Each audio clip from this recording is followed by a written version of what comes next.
চামড়ার ব্যবসা যে বুঝে তাকে নিয়ে আপনারা পারচেস করেন। আবার আপনাদের যে মাঝে মধ্যে ক্ষতিটা হয়, অ্যাক্সিডেন্ট আর ঘটবে না। ইন্টারন্যাশনাল মার্কেটে আমার জানা মতে ওয়াটার কন্ট্রাক্ট অনেকই কম। যদি ওয়াটার কন্ট্রাক্ট বাড়তি থাকতো 1350 টাকা গভর্নমেন্ট বেঁধে দিয়েছে, 1450 টাকা বিক্রি হইতো।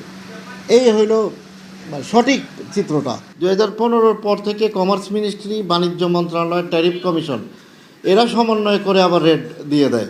রেট দেওয়ার পর বেসিক্যালি কিন্তু ব্যবসা আমরা করে থাকি, হোল দ্য ইয়ারে চামড়ার ব্যবসা আমরা ট্যানারি মালিকরা করে থাকি। তো এর ভিতরে যদি সমন্বয় না থাকে রেটের এই প্রবলেম তো হবেই। তারা তো আর চামড়ার ব্যাপারে তাদের তো এক্সপার্টাইজ ডেভেলপ করেনি। দীর্ঘদিনের পাওনা আমাদের, দীর্ঘদিনের পাওনা বলতে 110 কোটি টাকা অদ্যাবধি রয়ে গিয়েছে। এটা আপনি জিজ্ঞেস করেছেন বিধায় বলতেছি। তারা আবার এগুলি চ্যানেলে দেখার পর, মিডিয়াতে দেখার পর তারা আবার মাইন্ড করে, টাকাও দেয় না, তারা এটার উপরে আবার প্রভাব বিস্তার করার চেষ্টা করে।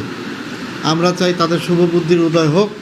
যেহেতু এই টাকার জন্য অনেক মানুষ ব্যবসা ছেড়ে অন্যত্র চলে গিয়েছে, আপনাদের মাধ্যমে তাদের কাছে আকুল নিবেদন, তারা যেমন কেস টু কেস যতটুকু পারে দয়া মায়া মন নরম করে তাদের পাওনাটুকু চুকিয়ে দেখ।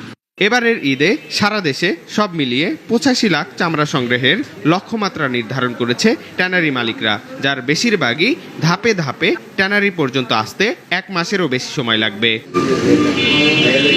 Mamun Hussain, SA TV, Dhaka.